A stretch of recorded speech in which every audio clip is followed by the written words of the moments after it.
tem sido maravilhoso conosco, Senhor.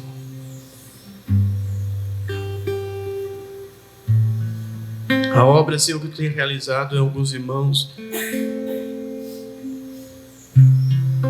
que a princípio parece que é um sofrimento, porque eles estão com o coração quebrado. Mas eu sei, Senhor, que isso é uma obra tua, que é o Senhor que quebra o coração. O Senhor que aperta. Porque o Senhor nos quer íntimos do Senhor. Nos quer confessando a sua grandiosidade e reconhecendo a nossa pequenez. E quando, Senhor, nós reconhecemos a nossa pequenez, nós reconhecemos que isso é obra do Espírito Santo.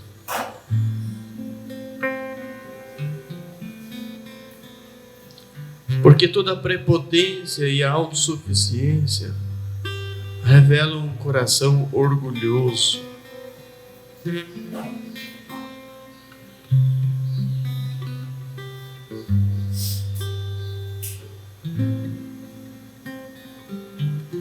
E o coração orgulhoso, ele é um coração que se manifesta antes da queda.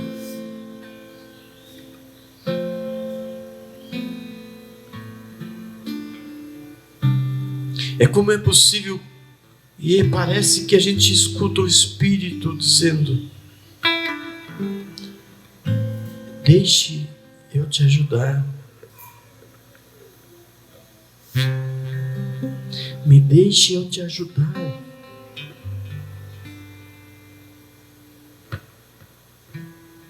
Não seja teimoso.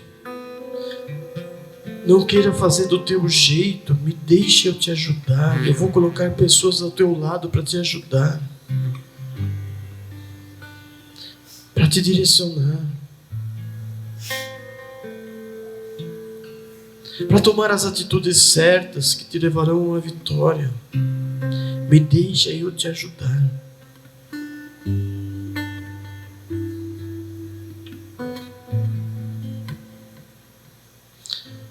Vem abrir nosso entendimento, Senhor, nessa manhã. Em nome de Jesus. Amém? Glória a Deus. Irmãos, a gente vai fazer um comentário breve. E quem vai ver depois, isso aqui é um pedaço de madeira velho. Ele tem algumas coisas, tem tinta que foi feita externa, alguém pintou por fora. Tem rachaduras, tem prego, mas ele tem alguma coisa interessante aqui, ó, tá até soltando pedaços. Ele tem buracos, muitos buracos. E eu conversei com os irmãos e eles disseram que é buraco de cupim. Então, se com a chuva lá fora esses cupins não se afogaram, eles devem estar morando aqui dentro ainda, né? Sim ou não? Então, esse pedaço de madeira se tornou casa de alguém, não? Esse pedaço de madeira ele se tornou moradia de alguém. Agora a pergunta que eu queria fazer para os irmãos é: quem que determina o que vai acontecer com essa madeira? Com esse pedaço de mata-junta? É a mata-junta que determina o que ela será, ou é o cupim que mora nela?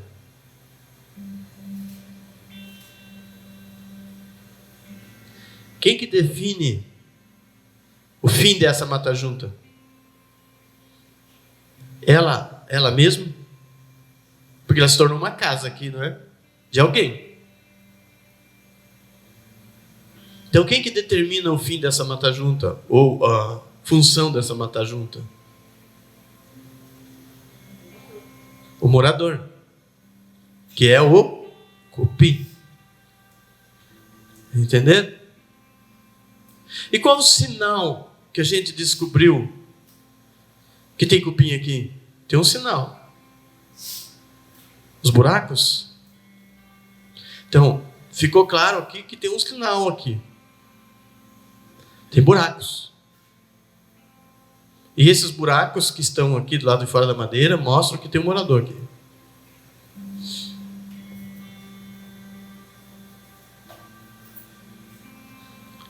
Eu quero que os irmãos abram a palavra do Senhor em João 14, 23. Nesses últimos dias, nós temos partilhado, e o meu sonho, e eu sei que esse sonho é de Deus, irmãos. É desejo de Deus, não é o meu sonho, mas por eu ter experimentado o cumprimento do desejo de Deus na minha vida, e visto os efeitos que causam os buracos na madeira,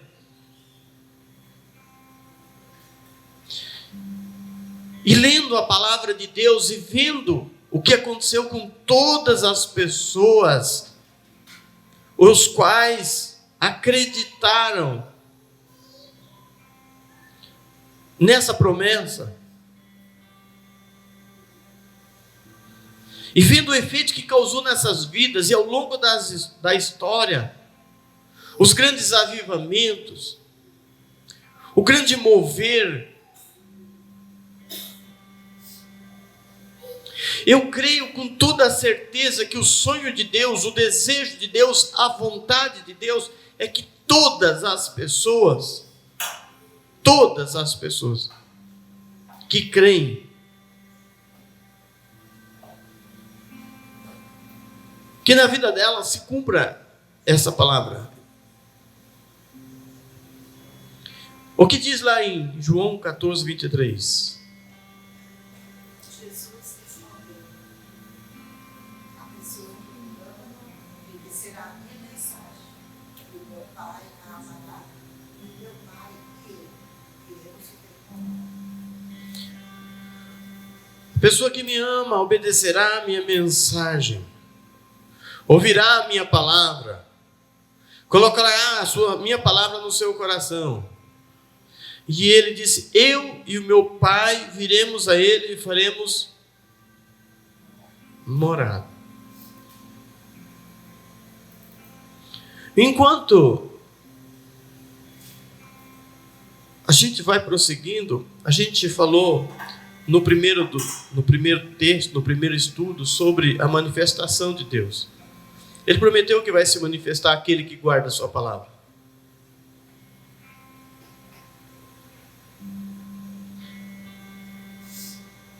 Nós demos continuidade e agora nós vemos nesse exemplo dessa tábua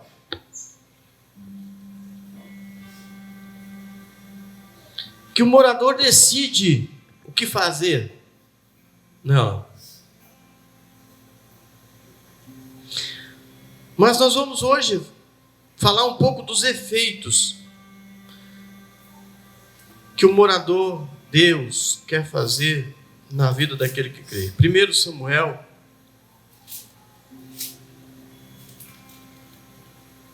10.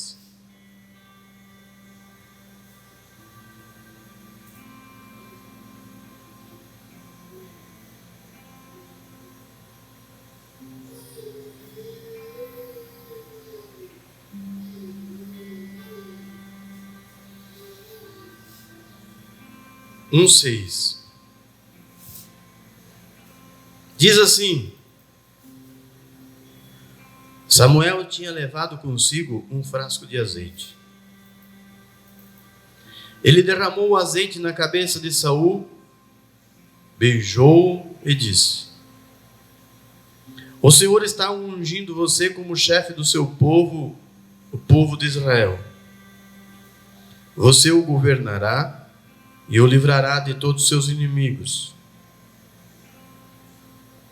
Esta é a prova de que Deus o escolheu para ser o chefe do seu povo. Esta é a prova que Deus o escolheu para ser chefe do seu povo. Hoje, quando você for embora, encontrará 2 homens perto do túmulo de Raquel, em Zelza, no território da tribo de Benjamim. Eles vão contar a você que já foram achadas as jumentas que estavam perdidas. Contarão também que seu pai não está mais preocupado com as jumentas, mas agora está preocupado com você.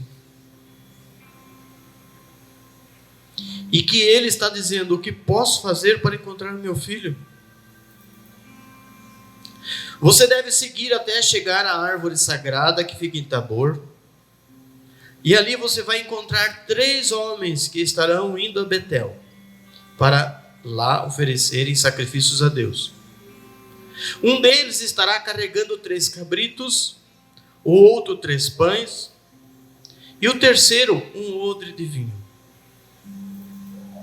Eles vão cumprimentar você e vão lhe oferecer 2 pães, e você deve aceitar. Em seguida, você irá para o monte de Deus, em Gibeá, onde é um acampamento dos filisteus. Na entrada da cidade, você vai encontrar um grupo de profetas descendo o morro, vindos do altar. Eles estarão tocando harpas, tambores, flautas e liras, e estarão profetizando. Preste atenção. Então, o Espírito do Senhor dominará você. Presta atenção. Isso aqui tá para a abertura do teu entendimento ou para a perda total do teu entendimento. A Bíblia, ela não é enigma. Mas a compreensão só vem para aqueles que abrem os ouvidos. Quem tiver ouvidos para ouvir, ouça. Quem não abrir seus ouvidos não compreenderá. Ficará na sua ignorância e perdido. Então o Espírito do Senhor dominará você. E você vai agir como um profeta junto com eles. E ficará uma pessoa diferente. Como é que está a tradução ali? É isso mesmo? Pode mudar. Em outras traduções está assim: tornar-te-ás um outro homem. Como assim?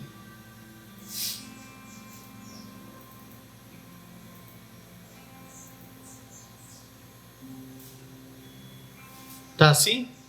Tornar-te-ás um outro homem. Então, quando o Espírito Santo vem para morar na casa, ele muda você por fora.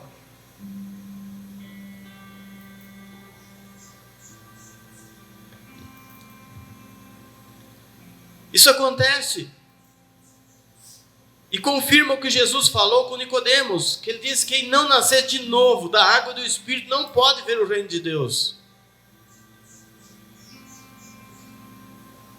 Falava até com o irmão João que muitos pastores não pregam isso porque tem medo. Sabe por quê? Uma pessoa que não tem o Espírito, você conhece ela pelas obras dela, pelos buracos que ela tem e pelo morador que ela tem, pelas ações que ela tem. Quando o Espírito Santo entra nela, ela fica irreconhecível por muito tempo. Irreconhecível por muito tempo.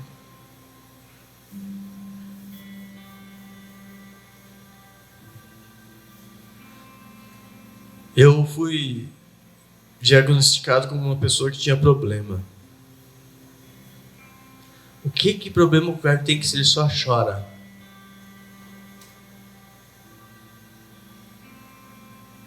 As pessoas não entendem isso.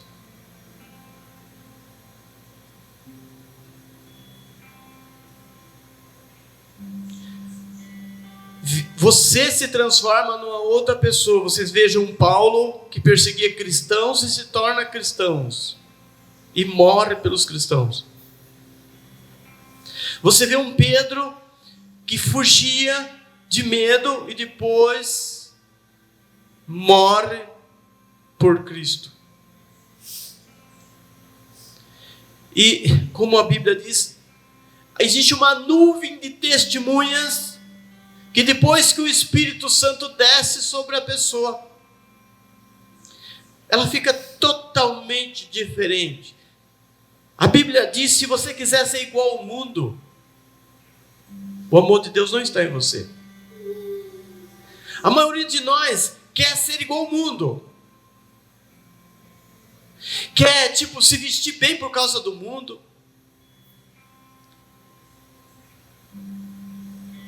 Eu quero olhar para o espelho e ver os meus dias chegar. Eu não quero estar enganado pela vaidade.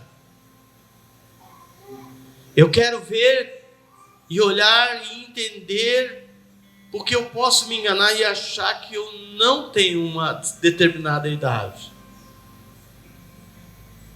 Cuida, porque morador mostra como é cuidar da casa. É o morador que determina como fica a casa por fora, as marcas da casa. Paulo diz assim: ainda que se desconjunte o meu homem exterior, o meu interior se renova todos os dias.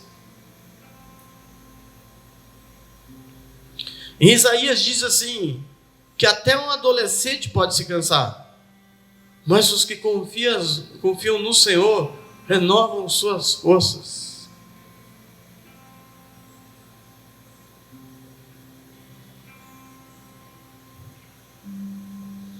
A minha vitalidade, ela não vem do vigor do meu corpo.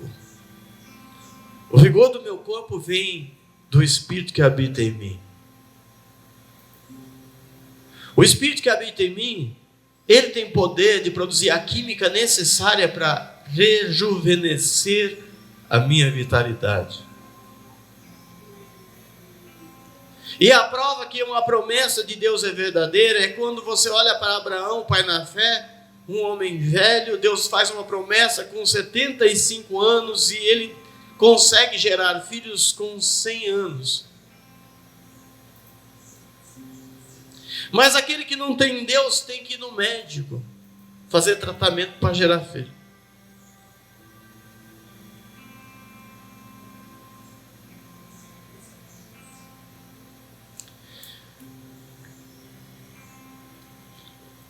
Veja que está escrito em João 14:17.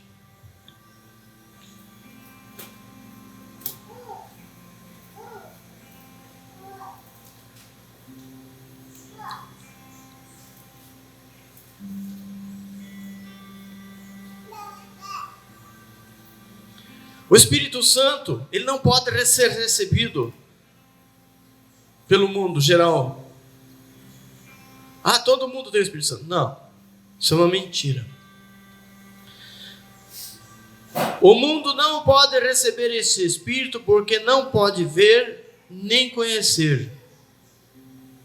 Jesus está falando com os apóstolos e ele diz assim: mas vocês o conhecem porque ele está com vocês e viverá em vocês.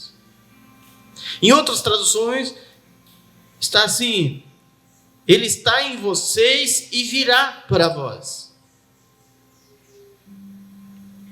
No mesmo capítulo, no versículo 26, mostra o que ele faz, qual a ação dele. Mas o auxiliador, o Espírito Santo que o Pai vai enviar em meu nome, ele é auxiliador, ele é mestre, ensinará a vocês todas as coisas. E ele é como a memória da palavra. Ele traz em si a memória da palavra, que ele diz: e fará que lembrem de tudo que eu disse a vocês. Como é que chama no computador aquele atalho? Tipo assim, você precisa de uma informação, fazer uma ação, você vai lá e tem umas teclas. Isso. Isso, o atalho, né? Ele tem um atalho rápido. Então, só nesse versículo 26, ele diz que ele é auxiliador, Consolador, advogado, mestre e aquele que faz você lembrar do que Deus disse. Gente, como você vai viver sem Ele? Se você viver sem Ele, você não terá um auxiliador? Você não terá um advogado? Você não terá quem te ensine, porque está escrito na Bíblia, e eu provo para vocês que está escrito. Em João, lá na carta, diz: quanto a vós tendes a unção, e não necessitais que alguém vos ensine. E em João 6, diz assim: porque está escrito, todos serão ensinados por Deus. Mas quem? Que Deus? O Deus do Espírito Santo.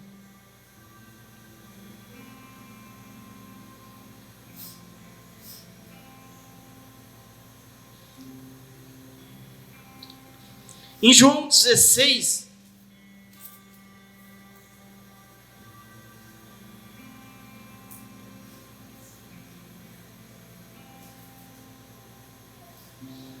no versículo 5,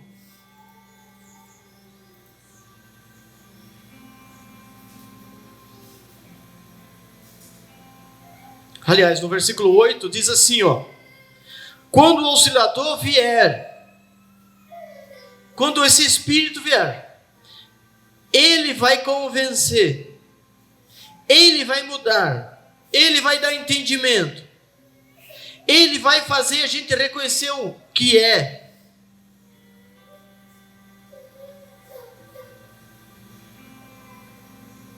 Ele convencerá as pessoas do mundo de que elas têm uma ideia errada a respeito do pecado, e a ideia errada a respeito do que é direito e justo, e também uma ideia errada a respeito do julgamento de Deus. Ou seja, ele vai revelar a vontade de Deus, o que realmente ele quer.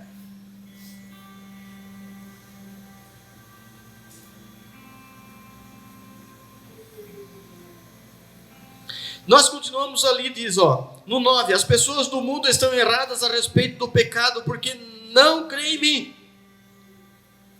Estão erradas a respeito do que é direito e justo porque eu vou para o Pai e vocês não vão me ver mais. E também estão erradas a respeito do julgamento porque aquele que manda neste mundo já está julgado. Aí ele diz assim: ainda tenho muitas coisas para dizer, mas vocês não poderiam suportar isso agora. Porém, quando o Espírito da verdade vier, ele ensinará toda a verdade a vocês. Ou seja, lembra, João, que a gente conversava sobre as coisas que Deus tem revelado?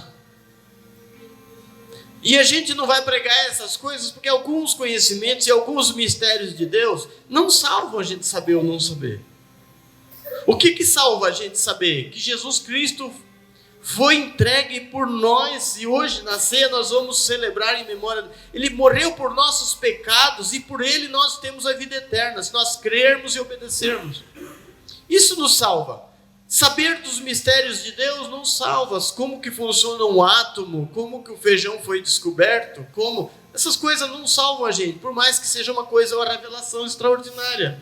Ou qual foi o espinho da carne de Paulo, por exemplo, não, eu posso até saber, mas não vai me salvar saber isso, não resolve a minha vida.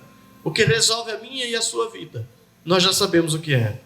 Olha o que diz: ainda tem muitas coisas para dizer, mas vocês não podem suportar isso agora. Porém, quando o Espírito da verdade vier, ele ensinará toda a verdade a vocês. O Espírito não falará por si mesmo, mas dirá tudo o que ouviu e anunciará a vocês as coisas que estão para acontecer. Ele vai ficar sabendo o que tenho para dizer e dirá a vocês, e assim ele trará glória para mim. E o que ele está dizendo assim? Quando o Espírito Santo estiver em nós, quando o Espírito Santo estiver em nós, Jesus vai se revelar através do Espírito Santo. Ele vai falar para nós, conversar conosco através do Espírito Santo. Vai dar entendimento, vai trazer lembrança, vai trazer consolo, vai trazer direção.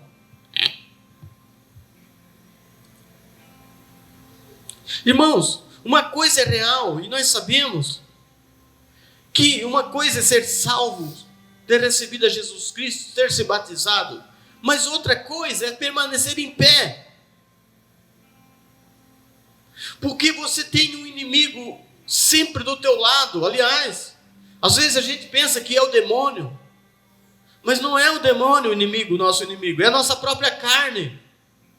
A nossa carne, a Bíblia diz em Romanos 8, que ela não se submete à lei do pecado e nem pode.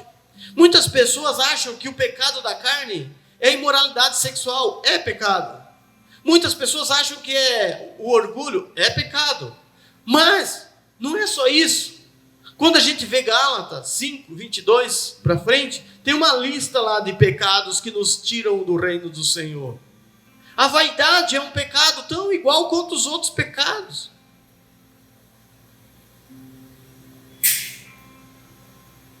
E às vezes a gente julga que o dos outros é maior, mas a gente tem um encardido em nós, nos quais, se a gente não satisfazer ele, a gente se sente infeliz e menosprezado e pequeno. Se a gente não tiver coisa X, do jeito X, a roupa X,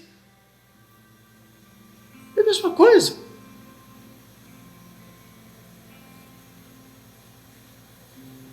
O Espírito Santo, ele vai dar força para a gente lutar contra esses pecados. Lucas 24, 49.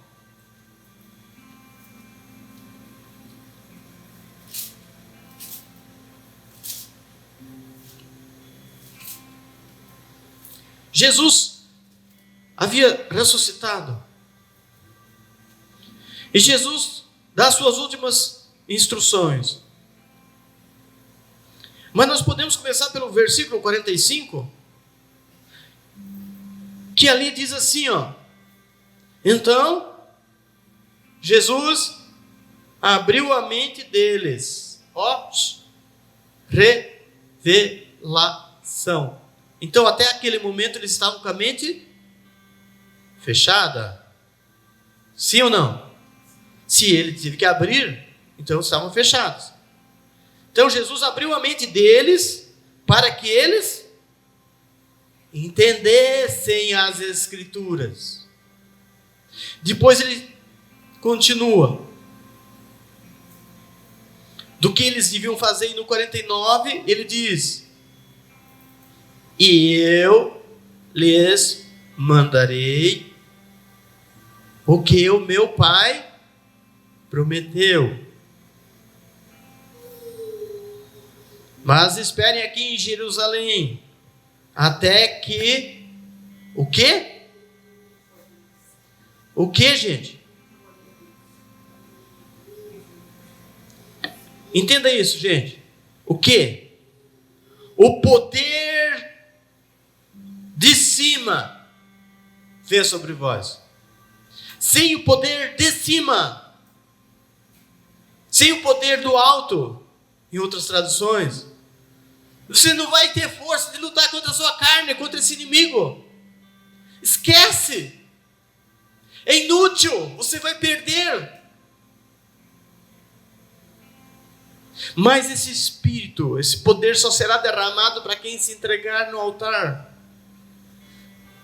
Lembra da ceia que a gente estava aqui e o Senhor disse: vocês querem fogo no altar, mas tem sacrifício para queimar? O que o Senhor estava querendo dizer assim? Quem de vocês está se entregando no altar? Quem de vocês está se entregando de verdade para mim? Você se entrega ao teu serviço, você se entrega no teu casamento, você se entrega aos teus planos, teus projetos, teus sonhos, você se entrega a ponto de ficar até complicada a tua situação, mas para mim você não se entrega. Como que você vai queimar no altar? Como que eu vou queimar no altar? É por isso que a Bíblia diz que aquele que ama o mundo se constitui inimigo de Deus. Se você quer viver neste mundo, você viverá. Você vai conquistar muitas coisas, muitos bens. Só deixa eu te avisar, depois você vai morrer e vai deixar para os outros. Usufruir daquilo que eles não trabalharam.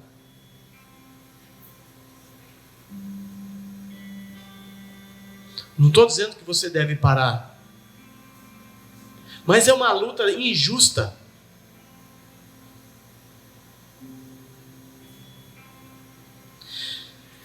Em Atos 1:8.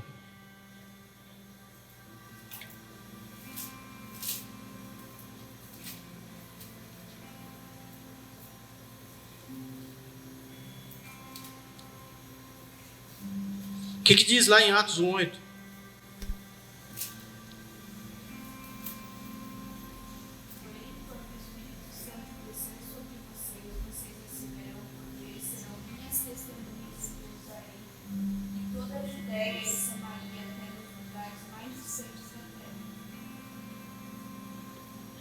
Eu quero ser do Senhor. Porém, quem que pode explicar esse porém? Do início do versículo. Porém, é como diz assim, sob essa condição, vocês só vão conseguir fazer alguma coisa se... Porém, quando o Espírito Santo descer sobre vocês... Quando o Espírito descer. Ele estava falando com quem? Com os apóstolos. Mas ele já não tinha o Espírito Santo? Sim ou não? Já, sim e não.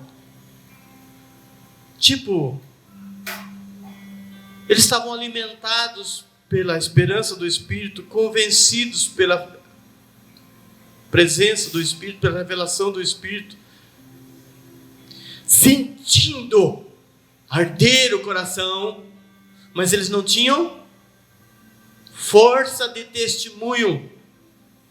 Por isso que eles fugiram. Por isso que quando Jesus morreu, todos fugiram. Eles sabiam que Jesus tinha palavras de vida eterna. Eles receberam autoridade para mandar em demônios que estavam em outras pessoas, para curar enfermos, ressuscitar mortos. Mas eles interiormente, dentro deles, havia um espaço que precisava ser preenchido com poder. Quem joga videogame aqui, você tem que fazer algumas coisas para adquirir poder. Para andar com Jesus tem que fazer algumas coisas para adquirir poder. E uma das coisas que precisa fazer é se entregar totalmente, negar-se a si mesmo, negar suas vontades, negar seu querer. Se você não quiser fazer isso, você vai ficar seco a vida inteira. Isso é uma escolha sua.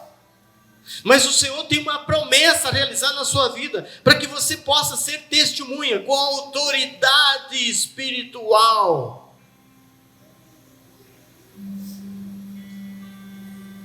Eu preciso perguntar para o Senhor o que eu devo largar, o que eu devo deixar para trás. Eu preciso fazer isso. Eu preciso fazer do Senhor uma exclusividade.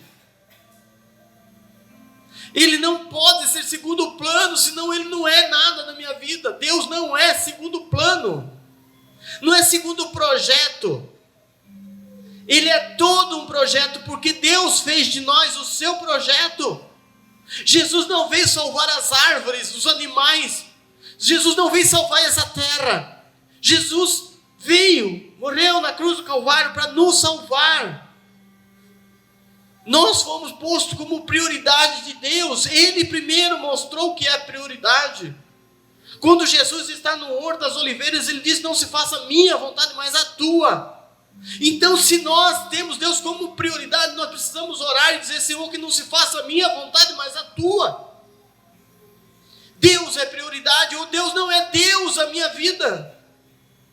Qualquer outra coisa é Deus na minha vida. O meu prazer é Deus, minha diversão é Deus, meu emprego é Deus, minha família é Deus, meus bens, meus objetos são Deus na minha vida. ele tem ficado em segundo plano. Deus não é segundo plano. Quando eu deixo Deus em segundo plano, quem ficou em segundo plano fui eu. Quando eu deixo Deus para depois, eu já fui deixado para depois. Aliás, não tem depois para mim. Só tem dois caminhos.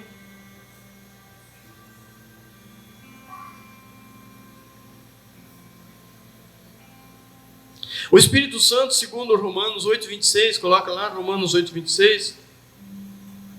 Além de dar o poder, além de ser advogado, além de ser auxiliador, além de ser revelador, mestre, ensinador, aquele que lembra a vontade de Deus, olha aí o que ele faz ainda.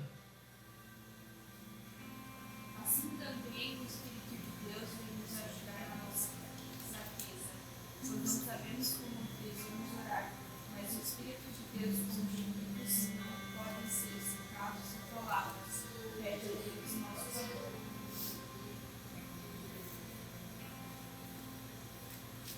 Ele é nosso intercessor.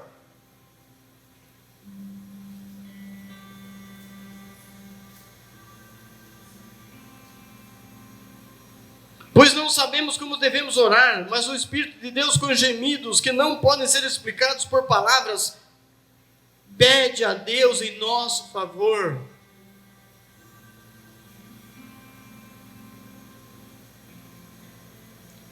Você quer ficar sem Ele? Você não quer buscar Ele? E para finalizar, o que Ele faz comigo, o que Ele faz com você, Romanos 12, os irmãos sabem, diz que é o mesmo Espírito. Diz assim: meus irmãos, quero que vocês saibam a verdade a respeito dos dons que o Espírito Santo dá.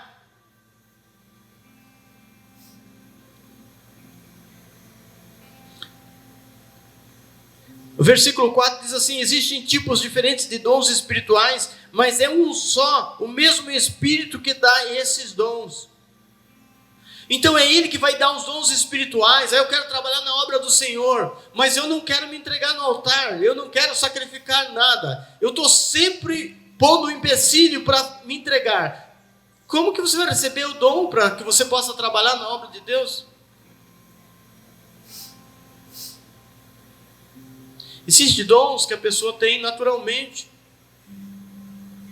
A pessoa tem o dom de enriquecer porque é uma pessoa que sabe administrar, que sabe aplicar. Ela enriquece facilmente porque ela tem cuidado, ela sabe, ela pesquisa comércio, ela pesquisa as coisas, ela vai e enriquece porque ela sacrifica, ela faz os sacrifícios dela, as lutas dela, as correrias dela, e ela vai atrás e consegue. Será que para Deus a gente não precisa fazer as nossas lutas, nossas correrias? As nossas renúncias? E para encerrar, nós vamos ler Isaías 11, 2, 3. Isaías 11, 2, 3 fala...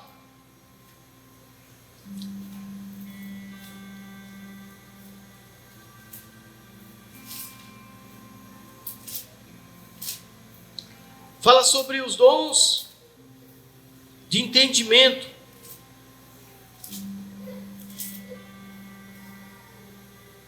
O Espírito do Senhor estará sobre ele, falando sobre Jesus Cristo, ou sobre aquela pessoa que vai receber.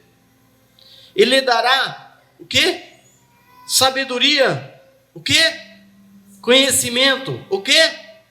Capacidade. O quê? Poder. E tem mais coisas que o Espírito Santo dará. Temor do Senhor, não é isso? Temerá o Senhor. Terá revelação, conhecerá a sua vontade. 3, lá o versículo 3. E terá prazer em lhe obedecer. Terá o dom de justiça, saber julgar. Será um defensor, no 4, dos pobres, dos oprimidos. E terá o poder de pregar a palavra, porque está escrito assim: as suas palavras serão como uma vara. para castigar o país. Cala a boca. Você vai ser preso se continuar desse jeito. Me diga, qual foi dos homens de Deus que não sofreu? Quem tem o Espírito Santo se mete em umas situações e numas enrascadas muito feias nesse mundo. Mas tem o prazer da presença do Senhor. Nós vamos para o altar. Até eu peço para o João que essa palavra vai ficar com você que está em casa, você que vai assistir, compartilha. Busque em oração e entendimento. Se você tem... eu só quero que pesquise aí, quem tem o Google ali. Quem não tem o Espírito de Deus, este não é dele. Para nós encerrarmos e irmos para a ceia. Vocês sabiam disso? Se a pessoa não quer buscar a presença de Deus, a Bíblia diz que quem não tem o Espírito de Deus, este não é dele. Ora, se o morador está numa casa, tem que ter os efeitos desse morador nessa casa. Tem que ter as ações deste morador, assim como a gente viu o cupim aqui na Madeira. Tem que ter sinais de que esse morador está nessa casa. Tem que ter atitudes coerentes com esse morador, porque é esse morador que manda. Acharam, né? Isso mesmo, Romanos 8:9. Porque todos que são conduzidos pelo Espírito de Deus, esses são dele. Ou seja, quem não tem o Espírito de Deus, esse não é dele. Isso, como é que está lá? Vocês também não vivem como manda a natureza humana, mas como o Espírito de Deus quer, se é que o Espírito de Deus vive realmente em vocês. Quem não tem o Espírito de Cristo não pertence a ele. Se é que o Espírito de Deus... gente, analisa a sua vida. Pensa na sua vida. Você tem vivido como quem tem o Espírito de Deus ou como quem não tem o Espírito de Deus? Todo mundo é filho de Deus. Não. Olha ali. Não é só João 1,12 que diz quem é filho e quem não é.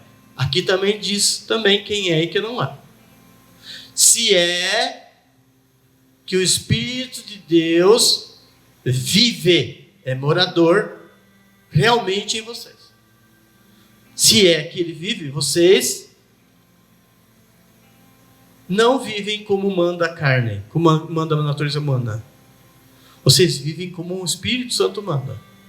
Se o Espírito realmente habita em vocês. Aí ele afirma, quem não tem, não pertence. Então, o que eu quero conclamar aos irmãos? Ou você está fora, ou você está dentro. Mas para estar dentro, é uma afirmação que eu faço? Não, eu estou dentro. Será que falando isso? Não, eu estou dentro. Quando Jesus disse que estava dentro, ele se entregou no altar. Ele não falou, Pai, eu estou dentro, estamos juntos. Ele falou isso? Estamos juntos, tá? Mas negócio de cruz não é comigo não, tá? Deixa para outro aí. Não. Quem está com Cristo se entrega no altar. Eu prefiro andar com uma pessoa, que está entregue no altar, como Elias andava com Eliseu, do que andar com centenas que não estão. É só farda, é só carga, é só sofrimento. Vou ser enganado. E isso é tão verdade, irmãos. E Eliseu tinha tanta consciência disso, que quando Elias seria levado ao céu, o Eliseu sabia que havia um poder nele. E Elias olha para Eliseu e diz assim, me pede o que quiseres antes que eu seja retirado de ti. Aí ele foi rápido. Eu quero, não o que você tem, eu quero 2 vezes o que você tem. Porque o que você tem é tão bom, é tão maravilhoso, é tão grandioso, é tão poderoso, é tão necessário, é tão essencial, que é só isso que eu quero. Mas como Elias era sábio, ele disse assim: se tu vires eu ser arrebatado, você vai ser te dado. Se tu não vires, não vai... porque não dependia de Elias. Não dependia de João Batista. Eu batizo com água, mas é ele que batiza no Espírito Santo. Então como é que você vai convencer o Senhor? Você vai fazer a tua entrega. A entrega passa por aquilo que o Senhor disse no Evangelho. Lê o Evangelho, você vai achar uma palavra dizendo assim: aquele que me quiser seguir, negue-se a si mesmo, renuncie a tudo que possui e me siga. Se você não estiver disposto a isso, você quer ter parte com ele ou não? Vamos ficar em pé.